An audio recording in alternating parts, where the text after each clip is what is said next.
23 जनवरी 2006 से हम लोग सॉफ्ट कैंपस को संचालित कर रहे हैं कि कंप्यूटर में बेसिक फंडामेंटल से लेकर के टेक्नोलॉजी तक को बेस्ट ट्रेनिंग देने का काम पिछले 17 वर्षों से सॉफ्ट कैंपस इस शहर ही नहीं बल्कि भारत के 13 स्टेट्स में कर रही है।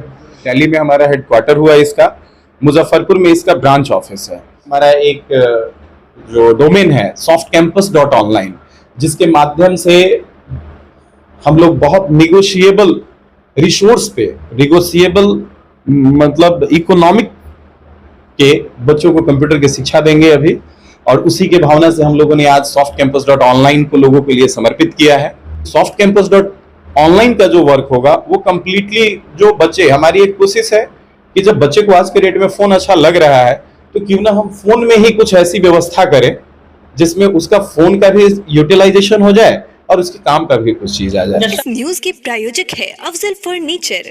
मुजफ्फरपुर के प्रतिष्ठित कंप्यूटर संस्थानों में एक सॉफ्ट कैंपस का नाम आज मुजफ्फरपुर ही नहीं बल्कि मुजफ्फरपुर जिले के बाहर भी लोग बखूबी जानते हैं। मुजफ्फरपुर के बैरिया गोलंबर स्थित सॉफ्ट कैंपस जो संचालित हो रहा था, अब वो बैरिया में ही पीएनबी कैंपस यानी पंजाब नेशनल बैंक के कैंपस में स्थानांतरित किया गया है। और इस विषय में हम बातचीत करेंगे। सॉफ्ट कैंपस के फाउंडर रंजन कुमार जी है, पेशे से प्रोफेसर भी है और शिक्षण संस्थान में लगातार कार्य कर रहे हैं। आपको बता दें कि 2017 में बिहार के सर्वश्रेष्ठ शिक्षण संस्थान के निदेशक के रूप में इनको सम्मानित भी किया गया था। रंजन जी, पहले तो स्वागत है आपका। और सॉफ्ट कैंपस की जहां तक बात रही, स्थानांतरित किया गया है, क्या कुछ सोच रही थी जहां पे पहले से संचालित हो गया था अब नई जगह पे आ गया है? सबसे पहले तो बहुत बहुत नमस्कार आप लोगों को और धन्यवाद। बहुत सारे माध्यमों से हमें आज शुभकामनाएं भी बहुत लोगों ने प्रेषित किया। मैं आपके चैनल के माध्यम से उन्हें उनके शुभकामनाओं के लिए तहे दिल से मैं आभार व्यक्त करता हूं। और आज यहाँ बहुत ही एक ऑस्पिशियस डे है। 23 जनवरी 2006 से हम लोग सॉफ्ट कैंपस को संचालित कर रहे हैं। मैं और मेरी टीम जो कि रिमोट लोकेशंस पे भी अवेलेबल है, लाइक दिल्ली में हमारा हेडक्वार्टर हुआ इसका, मुजफ्फरपुर में इसका ब्रांच ऑफिस है। इसमें बेसिकली हम लोग बच्चों को कंप्यूटर से संबंधित जो भी कोर्स हैं, चाहे वो रोजगार पूरक कोर्स हो, चाहे वो प्रोग्रामिंग का कोर्स हो, चाहे वो इंजीनियरिंग कर रहे हो, या आप यूं कहें कि कंप्यूटर में बेसिक फंडामेंटल से लेकर के टेक्नोलॉजी तक को बेस्ट ट्रेनिंग देने का काम पिछले 17 वर्षों से सॉफ्ट कैंपस इस शहर ही नहीं बल्कि भारत के 13 स्टेट्स में कर रही है। और हमारा आज जो यहाँ का मुख्य कार्यक्रम रहा वो ये रहा कि हम लोग पंजाब नेशनल बैंक कैंपस में आज यहाँ पे शिफ्ट हुए हैं। जहाँ पहले हम लोग बच्चों को क्लासेस दे रहे थे उसमें कुछ चीजों को यहाँ पे हम लोगों ने ऐड ऑन किया है। यहाँ पे प्रीमिसेस हमारे पास पहले की तुलना में अब और भी अच्छा है, बड़ा है। तो ऑब्वियस सी चीज है कि हम लोगों का एक कोशिश है कि जैसे अभी तुरंत 10th और 12th के बच्चे बोर्ड पास किए हैं, और मैंने देखा है कि मैं कहीं से भी अपने यहाँ का कोई ये नहीं करना चाहता हूँ कि हमारे यहाँ के बच्चे कमजोर हैं, लेकिन जो मैं पिछले 17 सालों से फील किया हूँ उसके 2-4 साल पहले भी मैंने फील किया एज ए स्टूडेंट, मैं उस पर काम कर रहा हूँ। और वो है PD, पर्सनालिटी डेवलपमेंट का। मैं देखता हूँ कि बच्चे CBSE से पढ़ते हैं जहाँ पे English, mathematics, civics, science, history, each and every subject उनका इंग्लिश में होता है। बट अगर बात आती है उनसे 2 वर्ड्स कहीं कम्युनिकेशन करने की तो वो नहीं कर पाते हैं। उससे भी एक बड़ा रीजन है कि जब हम बाहर मूव करते हैं 10th के बाद, 12th के बाद, इंजीनियरिंग में, मैनेजमेंट में, मेडिकल के लिए कहीं भी, तो कहीं कहीं का क्षेत्रीय भाषा आ जाता है। अब साउथ इंडिया जाएंगे, साउथ इंडिया के लोग बोलते हैं तो वो हमारे लिए बोल पाना मुश्किल होता है। इस चीज को मैं आज नहीं बल्कि आज से 20 साल पहले भी मैं अपने आप पे इस चीज को फेस किया था बैंगलोर में। अब मुझे वहां की भाषा आ नहीं रही है, और अगर हम अपनी बात करें तो हमारी हिंदी अब रीजनल उनको नहीं आती है, तो हमारा कम्युनिकेशन कैसे हो पाएगा? इसी चीज को हमने देखा तो एक मेरी कोशिश की गई। मैं पेशे से कंप्यूटर साइंस का शिक्षक हूँ, प्रोफेसर हूँ, लेकिन मेरी कोशिश रहती है कि एक व्यवहारिक जो बिहेवियरल नॉलेज है वो हम बच्चों को दे पाए। और यहाँ का विशेष यही है कि इस सेशन में 2023 और 24 सेशन के लिए जो भी बच्चे यहाँ मेरे यहाँ एडमिशन लेंगे, चाहे वो एडवांस कोर्स के लिए ले, फंडामेंटल कोर्स के लिए दे, प्रोग्रामिंग के लिए ले, डिजिटल मार्केटिंग के लिए ले, क्लाउड कंप्यूटिंग के लिए एडमिशन ले, हर बच्चे को हमारी संस्था की तरफ से निःशुल्क, किसी भी तरह का शुल्क नहीं लिया जाएगा, PD अर्थात पर्सनालिटी डेवलपमेंट कोर्स, जिसे बच्चे स्पोकन इंग्लिश समझते हैं, वो हम कराते हैं। उसका परिणाम क्या होता है? ज्यादा नहीं, 1 महीने के क्लास के बाद बच्चे खुद उसमें बताते हैं और उनके इंटरेस्ट पे ही हम इसको आज 15 साल से आगे कैरी ऑन करते हैं। अच्छा सर, देखा गया है कि आपका जो शिक्षण संस्थान है वो कहीं ना कहीं ग्रामीण क्षेत्र और शहरी क्षेत्र दोनों को टच करती है। आपने जिस बात को बताया कि बच्चे जब 10th या इंटर करने के बाद जब आगे बढ़ते हैं तो जाहिर सी बात है उनमें जो भाषा की समझ होती है, यानी कि इंग्लिश की जो समझ होती है वो उनमें काफी कम देखी जाती है। तो इस रूप में आप कैसे चाहेंगे कि जो ग्रामीण परिवेश के बच्चे जिनमें प्रतिभावान है वो बच्चे, लेकिन कहीं ना कहीं उचित प्लेटफॉर्म नहीं मिल पाता है या उचित मार्गदर्शन नहीं मिल पाता है, वैसे छात्रों के लिए क्या कुछ योजना है आपके पास? जैसे हम लोग इस करीब में आज से नहीं, उम्मीद करते हैं कि 18-17 साल हुआ तो 2 साल आप लगा लीजिए, 15 अराउंड 15 साल से हम लोग इसके लिए ये करते हैं कि जो भी गांव के टीचर्स हैं, जो लोग बच्चे को कोचिंग इंस्टीट्यूट के रूप में बिफोर 10th जिनको टीच करते हैं, तो आज 15 साल में इतना बढ़िया एक शैक्षणिक लोगों का नेटवर्क है हमारा, जिसमें हम लोगों को हर तरह के गतिविधि के बारे में पता चल जाता है। वहां से टीचर भी रिकमेंड कर देते हैं कि सर पढ़ने में तो अच्छा है लेकिन इसके साथ कुछ आर्थिक परेशानी है, इसके पिताजी गुजर गए हैं या फिर कुछ घर में अर्निंग हैंड्स नहीं है, तो वहां पे हमारी संस्था की तरफ से यही व्यवस्था होती है कि वो बच्चे सिर्फ हमारे यहाँ आ जाएं, उसके बाद उनका पठन पाठन, रजिस्ट्रेशन, एग्जामिनेशन फी इंक्लूडिंग स्टडी मटेरियल, अभी तक के इतिहास में ये सब श्रेय भगवान और आप लोग के प्यार से हमें मिल रहा है कि हम लोग करके इसका क्रेडिट। दो चीज देखी जाती है कि बिहार बोर्ड के जो बच्चे होते हैं या सीबीएसई के जो बच्चे होते हैं, दोनों में कॉमन जो बातें होती है वो कुछ हद तक कम दिखती है। जैसे कि उनकी इंग्लिश स्ट्रांग होती है, बिहार बोर्ड वाले बच्चे की इंग्लिश स्ट्रांग नहीं होती है, लेकिन जो लैंग्वेज कहा जाए कंप्यूटर में तो वो ज्यादातर इंग्लिश की प्रयोग की जाती है। तो परेशानियां का सामना तो निश्चित रूप से करना पड़ता होगा बिहार बोर्ड वाले, खास करके बच्चों को, तो उनको प्रिपेयर करने के लिए फिर क्या तैयारी आप किस प्रकार करते हैं? बिल्कुल, जो मैंने विगत 17 सालों में किया है मैं उसी अनुभव को आपके साथ साझा करूंगा। उसके लिए हमारी तैयारी ऐसी होती है, कंप्यूटर सर इंडिया या बिहार या यूपी इसका ओरिजिन नहीं है जी। जिसमें अलग अलग पार्ट्स हैं। जब हिस्ट्री ऑफ कंप्यूटर में ही हम जाते हैं तो अलग अलग पोर्शंस है, कुछ इक्विपमेंट का भी बने हैं, कोई चाइना में बना है, कोई जापान में कोई इक्विपमेंट बना है। तो ऑब्वियस सी चीज है कि पूरे वर्ल्ड की ग्लोबल जो लैंग्वेज है वो इंग्लिश है, तो इंग्लिश तो उसके लिए मैंडेट है, वो एक दवाई है उसके लिए।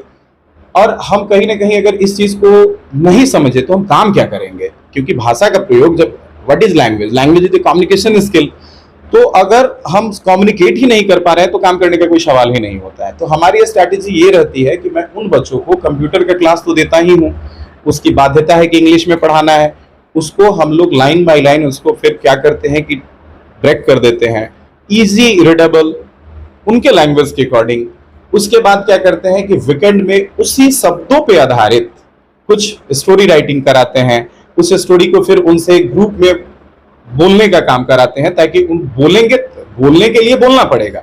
तैरना सीखना है तो वो जाना पड़ेगा कहीं ना कहीं स्विमिंग पूल में या नदी में। अब हम ये सोचेंगे कि टेबल पे बैठ के तैरना सीख लें तो सर ये संभव नहीं है। ठीक उसी तरीके से यहाँ है, मैं क्लास लेता हूँ, हम लोगों का आ जाता है कि यहाँ पे 10% का जरूरी है और यहाँ 80% इंप्रूवमेंट का जरूरी है। तो वैसे बच्चों के लिए हम लोग इंग्लिश के लेसन्स के साथ, जो अभी मैट्रिक, इंटर, सीबीएसई बोर्ड हो, आईसीएसई बोर्ड हो, स्टेट बोर्ड हो, Bihar state, UP state, West Bengal, any state board, सारे बच्चों को एक छोटा सा समय मिलता है 3-4 महीने का। इस बीच में हम लोग क्या करते हैं कि बेसिक से स्टार्ट कराते हैं। और अभी तक का ये रिकॉर्ड है, जो बच्चा अपना इंट्रोडक्शन नहीं दे पाता था वो बहुत अच्छे अच्छे प्लेटफॉर्म पे वर्क किया है। और आज एक बहुत ऑस्पिशियस एक और भी डे है कि आज हमारा एक जो डोमेन है softcampus.online, जिसके माध्यम से हम लोग बहुत निगोशिएबल रिसोर्स पे, निगोशिएबल मतलब इकोनॉमिक के बच्चों को कंप्यूटर की शिक्षा देंगे अभी। और उसी के भावना से हम लोगों ने आज softcampus.online को लोगों के लिए समर्पित किया है। पहले से भी हमारा एक डोमेन वर्किंग है softcampus.co.in, लेकिन softcampus.online का जो वर्क होगा वो कंप्लीटली जो बच्चे, हमारी एक कोशिश है कि जब बच्चे को आज के डेट में फोन अच्छा लग रहा है तो क्यों ना हम फोन में ही कुछ ऐसी व्यवस्था करें जिसमें उसका फोन का भी यूटिलाइजेशन हो जाए और उसके काम का भी कुछ चीज आ जाए। सर, देखा गया है कि जैसे 10th या इंटरमीडिएट के एग्जामिनेशन के बाद बच्चे के पास जो समय रहता है, रिजल्ट का इंतजार वो लोग करते हैं, उस पीरियड में अधिकांशतः जो छात्र होते हैं उनमें ये चीज उत्पन्न होती है भावना कि चलो कुछ कोर्स कर लिया जाए। तो डीसीए, टैली लोग आकर के वो करते हैं, सॉफ्ट कैंपस में भी बच्चे आते होंगे या अन्य संस्थान में भी जाते हैं। लेकिन देखा गया है हाल के दिनों में 2020-2015 की बात करें, 14 के बाद से बात करें, जिस प्रकार से इंडिया डिजिटलाइजेशन हुआ है उस प्रकार से कंप्यूटर के प्रति बच्चों में भी खास उत्साह बढ़ी है। लेकिन अभी भी सर देखा जा रहा है कि कहीं ना कहीं जो बच्चे कंप्यूटर शिक्षण संस्थान से जुड़ करके डीसीए, टैली, अन्य जो कोर्सेज है वो कर रहे हैं, लेकिन उनको उचित प्लेटफॉर्म की कमी दिख रही है। आप क्या कहेंगे इस पर?